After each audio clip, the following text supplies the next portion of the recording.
Pernahkah kalian sebagai mahasiswa mendengar kata plagiarisme?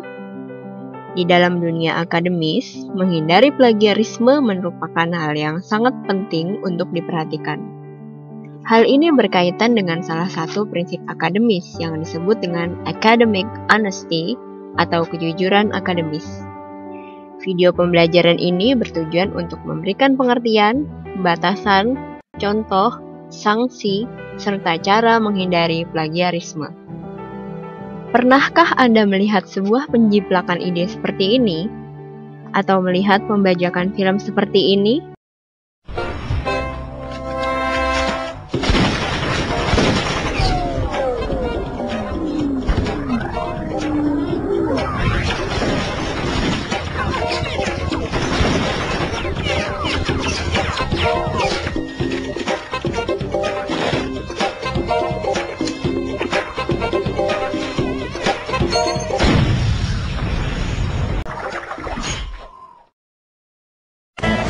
Akshay Kumar in The Return of Khiladi.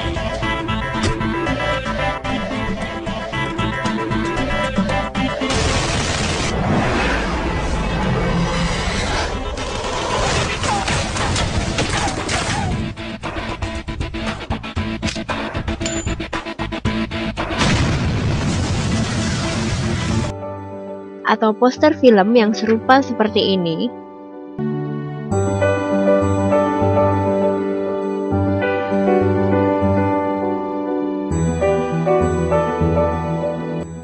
Jadi, apa yang disebut dengan plagiarisme? Sastrawan Ajib Rosidi mengatakan bahwa plagiarisme adalah pengumuman sebuah karya pengetahuan atau seni kepada publik yang sebagian besar atau semuanya merupakan karya orang lain tanpa menyebutkan nama pengarangnya. Lebih lanjut, The World Intellectual Property Organization atau WIPO mengatakan bahwa plagiarisme sebagai suatu tindakan mempersembahkan atau mempresentasikan karya orang lain sebagai karya seseorang keseluruhan atau sebagian yang melibatkan kurang lebih perubahan dalam hal format atau konteksnya. Secara resmi, peraturan tentang plagiarisme juga dikeluarkan oleh Menteri Pendidikan Nasional Permendiknas nomor 17 tahun 2010, yaitu sebagai berikut. Batasan plagiarisme.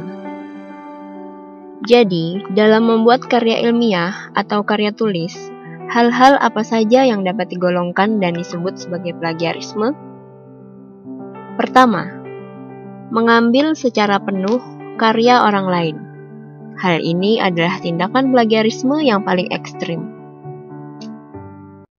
Kedua, terlalu banyak copy dan paste.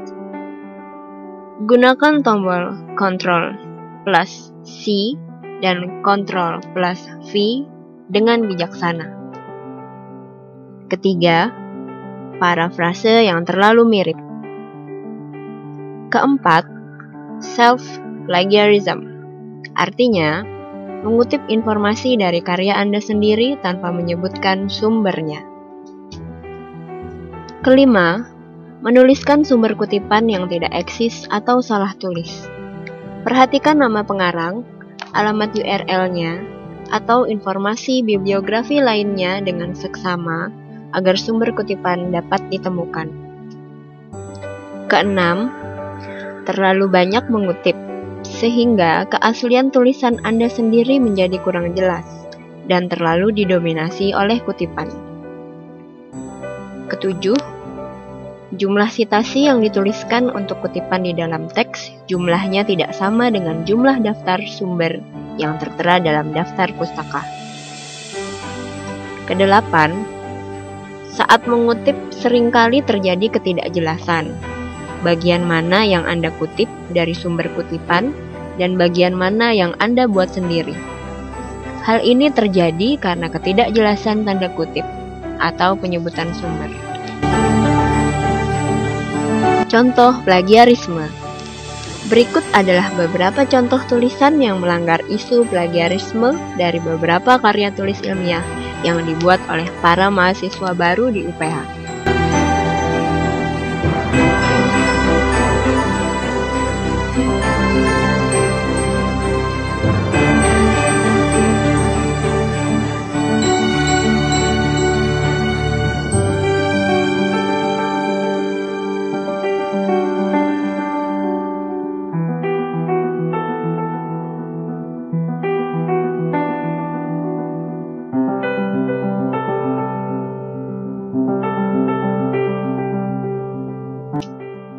Sanksi plagiarisme. Sebagai sebuah bentuk pelanggaran etika, maka sudah barang tentu tindakan plagiarisme ini berkonsekuensi pada timbulnya sanksi bagi para pelaku. Hal tersebut diatur dalam Undang-Undang Nomor 12 Tahun 2012 Pasal 42 Ayat 3. Sanksi internal dan pidana bisa terjadi apabila sumber yang diplagiat memiliki hak cipta dan ditindak secara akademis karena melanggar etika.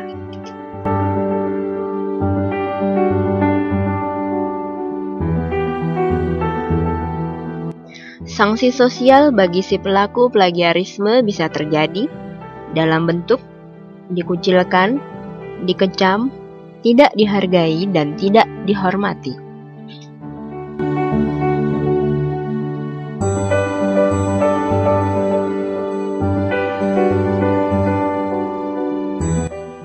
Sanksi psikologis yang dirasakan oleh para pelaku plagiarisme seperti merasa bersalah, rendah diri, kepuasan semu, dan yang paling berbahaya adalah menjadi kebiasaan yang sulit hilang.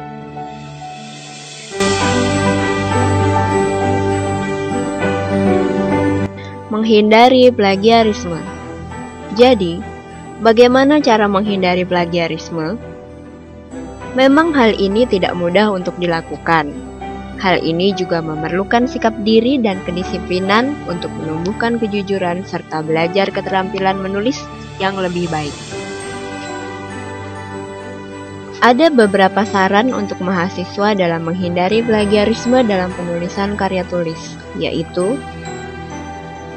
prinsip 80-20. Artinya, biasakan mengambil bagian-bagian yang dianggap penting saja untuk dikutip.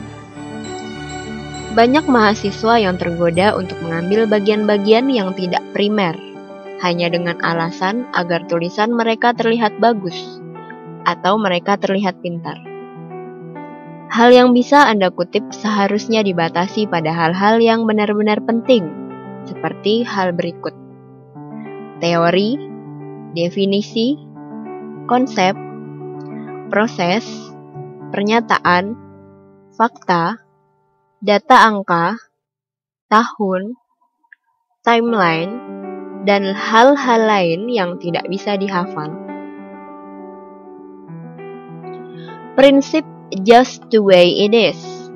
Artinya, biasakan diri Anda untuk mengutip sumber sebagaimana aslinya berupa kutipan langsung. Hal ini lebih baik daripada Anda menggunakan metode parafrase. Karena dengan metode kutipan langsung Anda akan mengutip sebuah bagian tanpa takut untuk terlalu mirip atau terjadi ketidakjelasan batas karya Anda dengan kutipannya. Prinsip forget the past. Jika Anda harus membuat parafrase dari sebuah kutipan, maka buatlah parafrase tersebut dengan menggunakan kata-kata Anda sendiri dan tidak terlalu mirip dengan aslinya. Jika mirip, mengapa Anda harus menggunakan parafrase dan bukan kutipan langsung saja?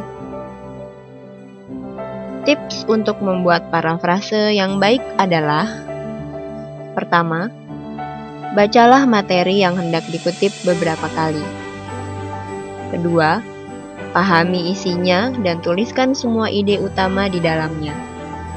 Ketiga, tutup buku atau artikel sumber. Keempat, coba susun lagi kalimat dengan menggunakan ide utama yang telah Anda tuliskan tadi.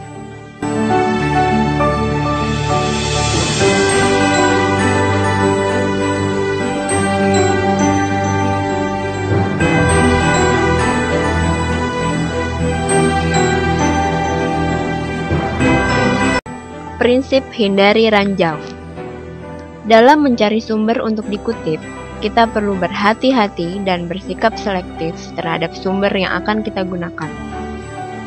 Beberapa sumber yang harus kita hindari antara lain adalah blog. Karena blog bisa ditulis oleh siapa saja, bahkan oleh orang yang tidak kompeten di bidangnya. Selain itu, penulis blog tidaklah selalu menulis artikelnya sendiri, melainkan seringkali hanya menyalin, kopas dari blog lainnya. Jadi, sedapat mungkin hindarilah blog. Kecuali Anda benar-benar yakin blog yang Anda ambil memang ditulis secara langsung oleh pakarnya. Web Wikipedia.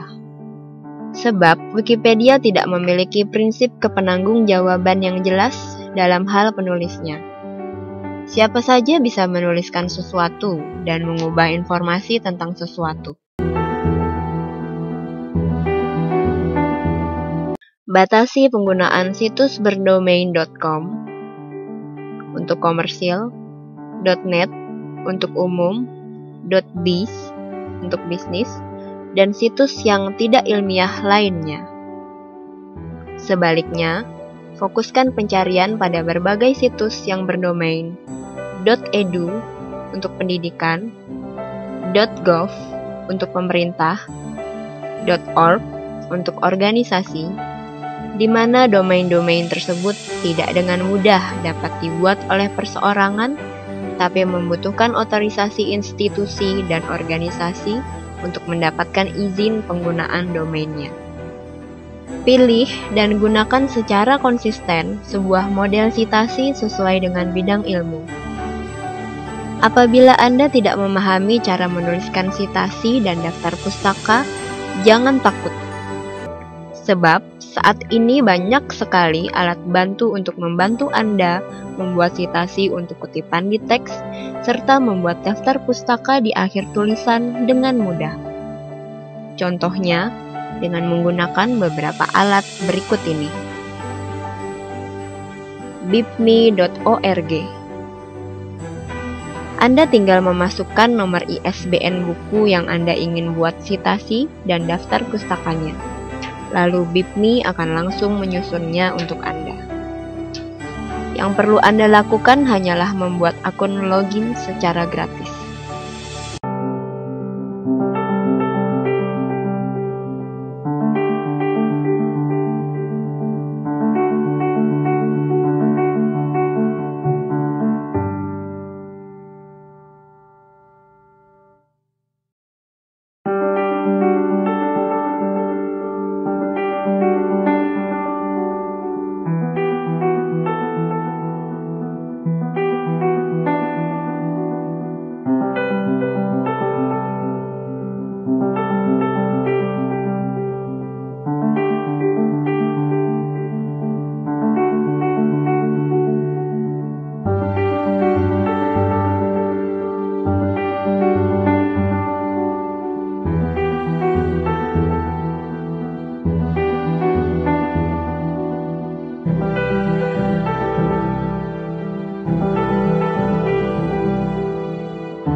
Zotero dan Mendeley.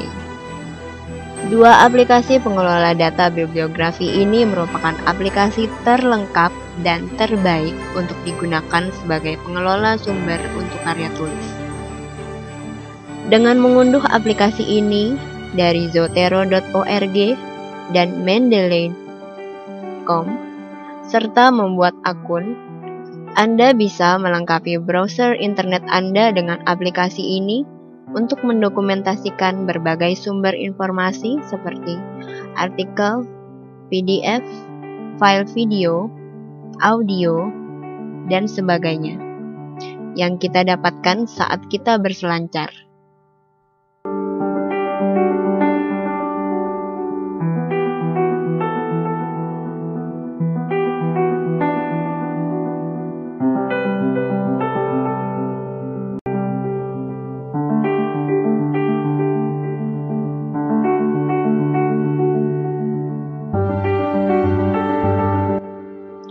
Selain itu, aplikasi ini juga sekaligus menjadi fitur tambahan yang menyatu dengan Microsoft Word untuk memanggil semua sumber yang sudah terdokumentasi sebelumnya untuk dipanggil menjadi kutipan teks dan dalam bentuk daftar pustaka secara otomatis.